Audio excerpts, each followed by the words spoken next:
हाँ दोस्तों, ये आप ड्रेन लाइन देख रहे हैं, टॉप फ्लोर से आ रही है। इसी में साइड में डक्ट है, ये जो आपको ब्लॉक नज़र आ रहे हैं रेड कलर के। तो ये पूरी की पूरी जो तकरीबन जो ना बनी हुई है डक्ट, ऊपर से टॉप फ्लोर से आती है, वायर के लिए छोड़ी हुई है। तो अभी मैं आपको दिखाता हूँ। हम लेके आए टॉप से।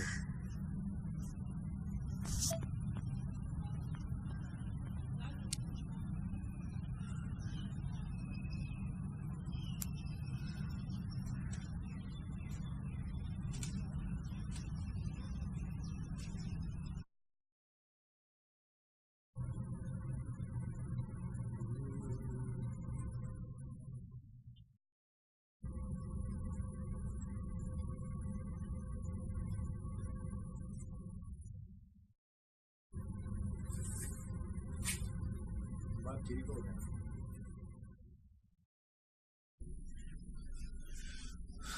दोस्तों, हमने तकरीबन 150 फीट के करीब पाइप डालना है। ये ऊपर टॉप फ्लोर से आएगा।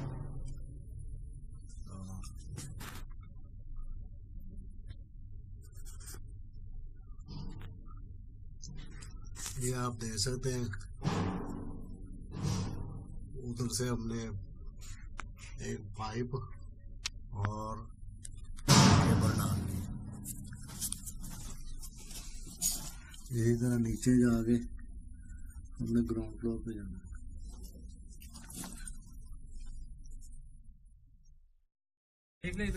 हाँ चला गया, जा रही उससे भी नीचे जा रही है। हाँ जाने दूं।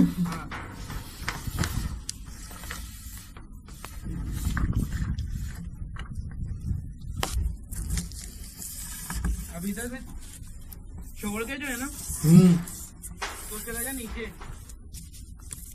नीचे? हाँ ग्राउंड फ्लोर पे। अच्छा,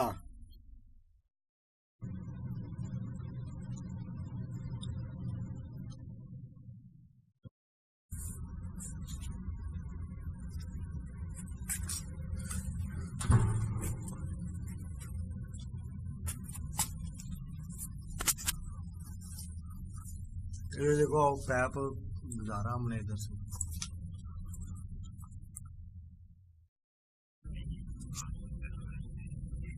ये बिल्कुल ग्राउंड फ्लोर पे हम आ गए हैं। हाँ जी, थले कट्टी हो जानी है। थले मैं क्या थले बेसमेंट से कट्टी ना हो जाए। एक मिनट, मैं एक मिनट खलोया बेच आ गया हूँ ट्रंच दे। मैं क्या ट्रंच दे बेच आ गया, एक मिनट मैनू खिंच लेंदे।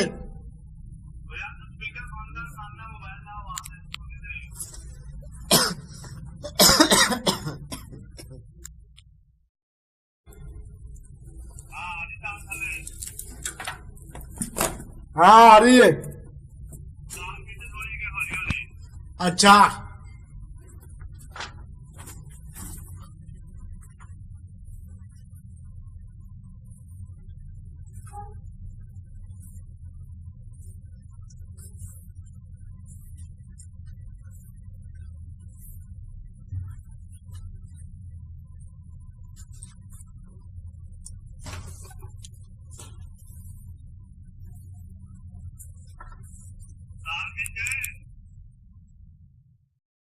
उत्ते हो गए ते बहाना देखदा है।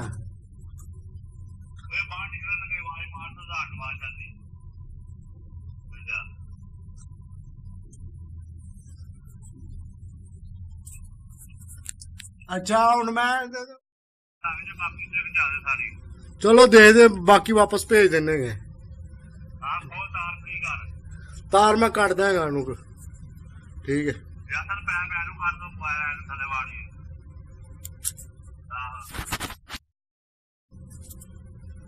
ये हमने इधर से लगा खोल दिया।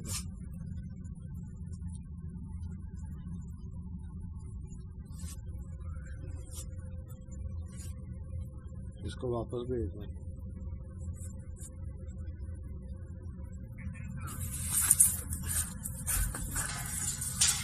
खींचते जाओ, वापस लाए।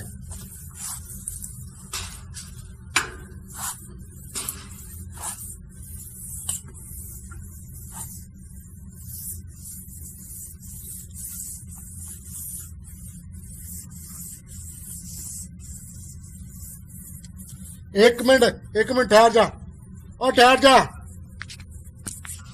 चल खींचो।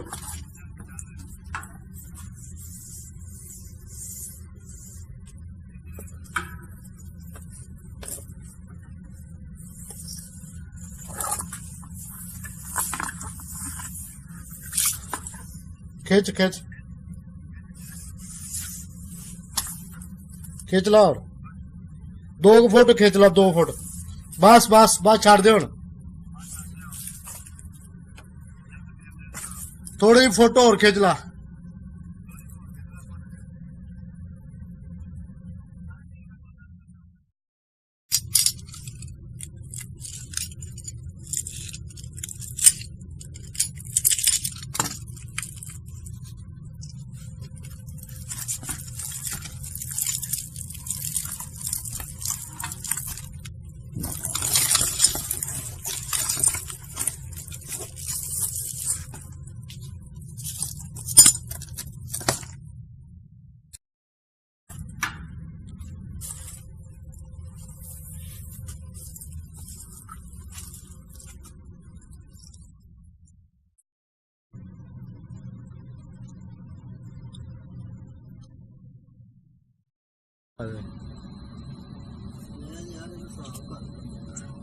ਹੋਰ ਹੋਣਾ